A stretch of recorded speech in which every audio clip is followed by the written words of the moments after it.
In this video, I'm going to give you 3 practice tips that you can use to make your practice time really count. So stay tuned.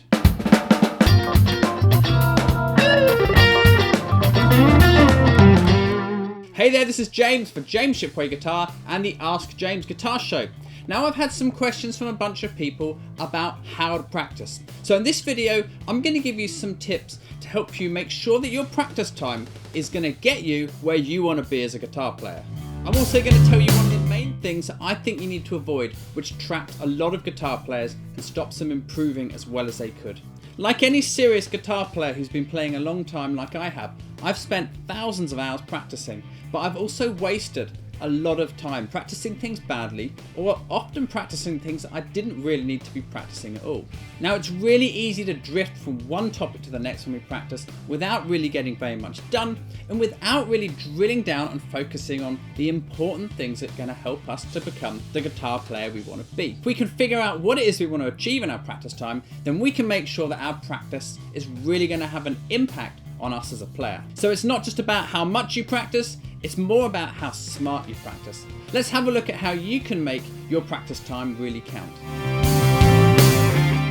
The first step is to imagine that you are the guitar player of your dreams. What would you do? How would you play? What would be the core elements that made up 75 to 80% of your individual playing style? Now, if you're not sure, listen to some players who you'd love to be able to play like and try and figure out what they do most of the time. What are the main things that make up their guitar playing style? This is really important because it's going to give you some really strong ideas about what you actually need to practice in order to take your playing to where you want it to be. After doing this exercise, you'll hopefully have more of an idea of the kind of things that you need to practice to achieve your personal goals. So tip 2 is to prioritize these areas in your practice time. Maybe you decide you need a great collection of really cool sounding blues ideas, or lots of funky, inventive phrasing ideas, great alternate picking technique, or amazing left-hand legato technique, or maybe it's a collection of awesome sounding chords and a load of interesting and inventing strumming patterns. Whatever it is, these are the things that you need to make sure that you prioritize long term in your practice time. Now, I'm not saying you shouldn't practice some other things as well. This may be important to keep your practice time interesting, but having some really clear areas that you think you need to develop can help keep your practice time focused and on target so that you're not hopping between lots of different disconnected areas and not achieving very much.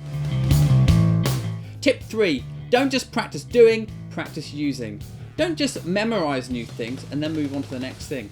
Practice using those new things you've learned so that you thoroughly integrate them and absorb them into your playing. This is absolutely essential to help you remember and learn to be able to use the new stuff that you're learning in your practice time. Take that new blues lick. How can you work it into a solo? Take that new chord.